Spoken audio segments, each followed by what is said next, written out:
All right, hi guys, I'm back for the next set of chapters in our story, Blended by Sharon Draper.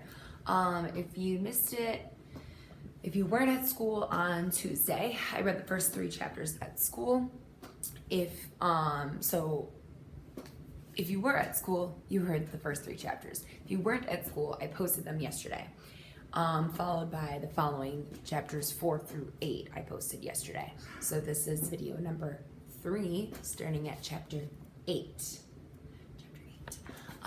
So make sure that you're not just joining in on this video, that you have listened to the previous chapters up to this point, otherwise you might be a little confused.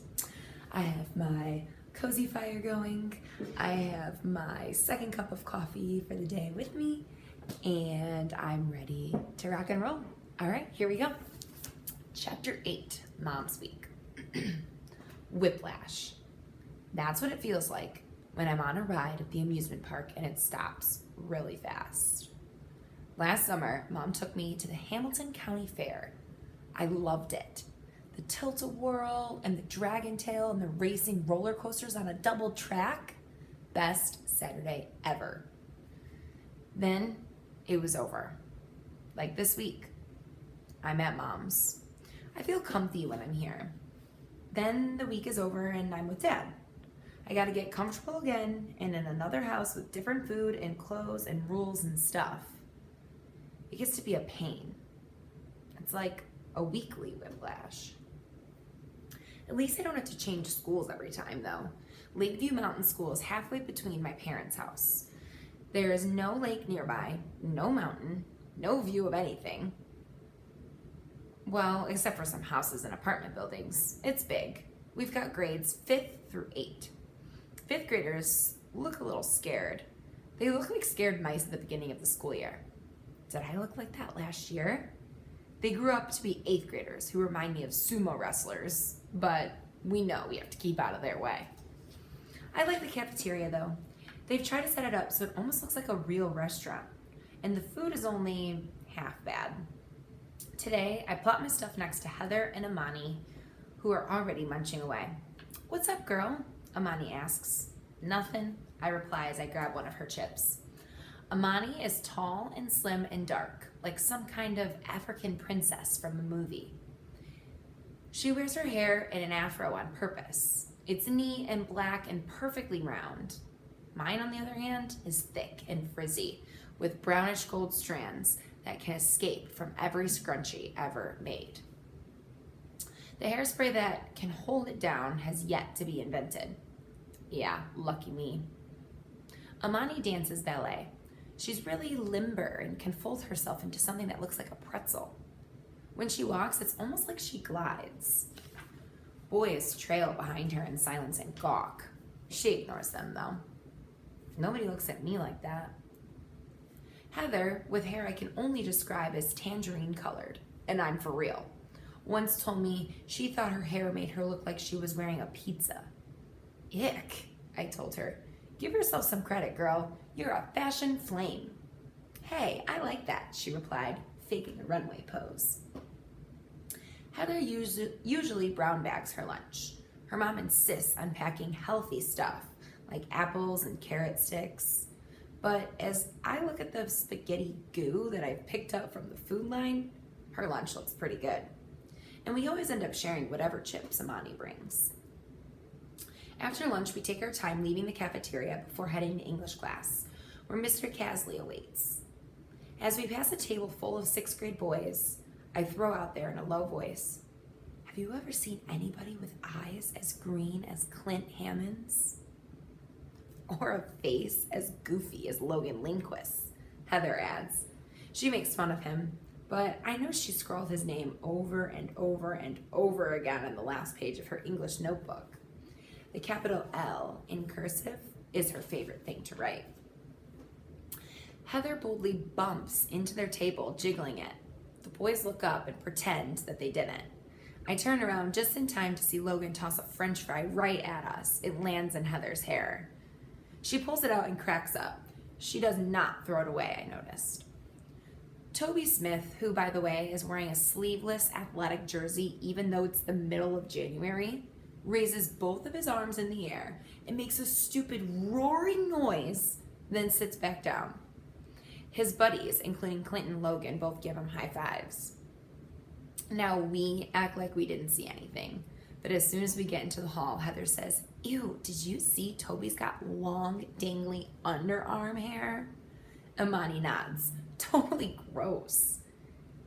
"I still think Clint is the cutest," I say shyly. "For sure," Amani agrees. "Best looking white boy in the 6th grade. I'm not sure what to say to that, but she and I kind of just look at each other. Of course I know that Clint is white. I've just never thought about it.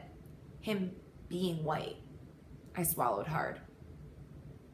Then Heather adds, "Except for maybe Logan Lindquist," we all say in unison. See some romance. All right, chapter 9, still Mom's Week. Mr. Casley, who teaches us both English and history, is a certified crazy man, at least in our opinion. He wears Ugg boots every day, even in the summer. I bet his feet totally stink at the end of the day. His clothes are, well, let me describe them. He wears these stiff-collared button-down shirts with pinstripes. He wears stuff like maroon capes and turquoise slacks. He's got huge muscles, and he boasts about how he works out at the gym after school. He's one of those people who might get noticed by a fashion magazine, maybe under the category of distinctive teacher style, or in an athletic magazine under the heading Teachers with Six-Packs. He likes colors. He calls them hues. So he might wear lavender, partly for fashion, but I swear he dresses funky just so we can have new vocabulary words. Word. That man is a vocab freak. Haha, get it? Word, vocabulary? Never mind. Anyway, this week's words, a bunch of ordinary ones like mischief and possibility, but he threw 2 cool ones out there, collywobbles and gardyloo. Logan Lindquist raises his hand. "Why are we ever going to need words like this?" he asks. "To broaden your language skills," Mr. K says in that reasonable, patient teacher voice. Without missing a beat, Logan hollers, "I'm feeling kinda collywobbles, sir. I gotta hurl." He runs to the garbage can, picks it up, and pretends to gag and vomit. Of course, the class cracks up. And of course, Mr. Casley is not amused. He opens his mouth to shut Logan up when Logan suddenly hollers, "Gardyloo!" and slings the contents of the wastebasket across the front of the room. Oh my gosh, I would be so mad. Balled up papers, potato chip wrappers, empty juice boxes fly everywhere. Chaos, shocks, laughter. Logan gets an hour of detention. "Totally worth it," he says with an air pump to his friend Toby, the one with the hairy armpits. In Logan's defense, I'm sure none of us will ever forget the meaning of those words. When Mr. Casley tells us our homework assignment, however, he's got me wanting to shout "Gardyloo" and chuck the wastebasket across the room. We have to write an essay called "The Real Me." Heather and Amani both raise their hands. They always ask the questions that I'm too nervous to ask. Mr. Casley nods towards Heather. She gets called on all the time. "So why do we have to write this now?" she asks in her most polite for the teacher voice. "This seems more like a getting to know you paper for like when the school year starts in the fall." I shrink in my seat, just in case the teacher decides to blow fire from his nostrils like a dragon. But he's cool with the question. "I want each of you to consider your personal identity as we begin the new year. Each of you is uniquely wonderful. I want you to think about that as you write." He's like beaming as he says this. I bet he spent his whole holiday vacation thinking this one up. Heather gives me the "you've got to be kidding me" look. I cover my mouth to keep from laughing. "Your paper is due on Monday," Mr. Casley says. It should be at least 4 paragraphs. The whole class groans. But he's good at ignoring us. He never gets around to calling on Amani. For me, I gotta remember that I'll start the essay at Mom's house and turn it in when I'm at Dad's. His assignment totally sucks. The real me?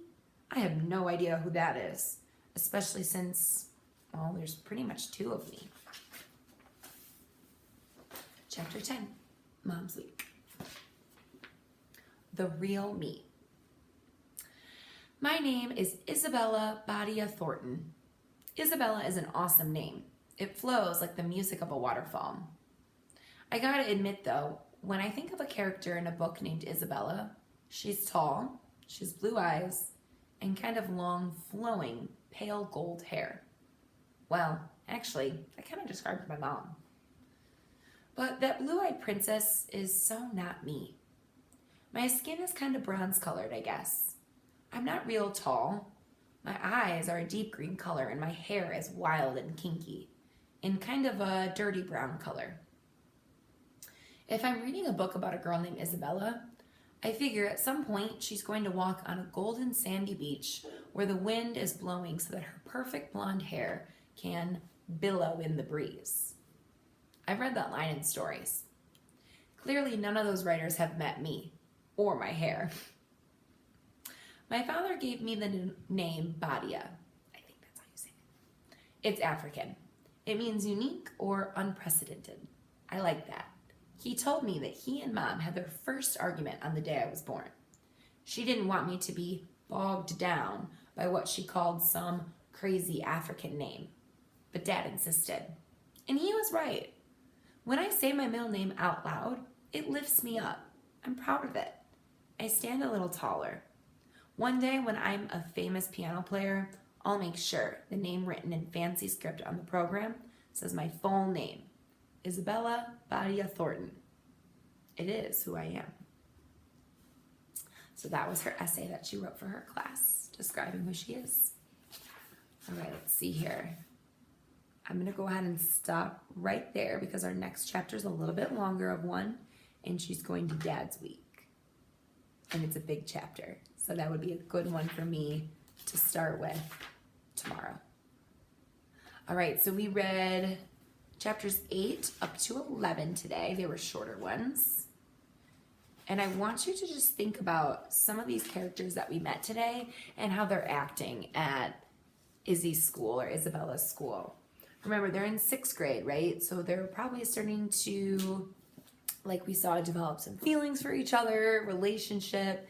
And then think about how some of these kids are acting at school. We saw a little bit of an incident today with one of the new boys, or one of the new characters who's a boy at her school. So it's pretty interesting to think about how maybe she thought that that was an immature decision and not the best decision to make, whereas he fist bumps his friend and says, totally worth it, right? So you kind of see the difference between boys and girls and the maturity levels at that age. But we'll read a lot more about the relationships between the boys and the girls in this story. Okay, so that was all we were reading for today.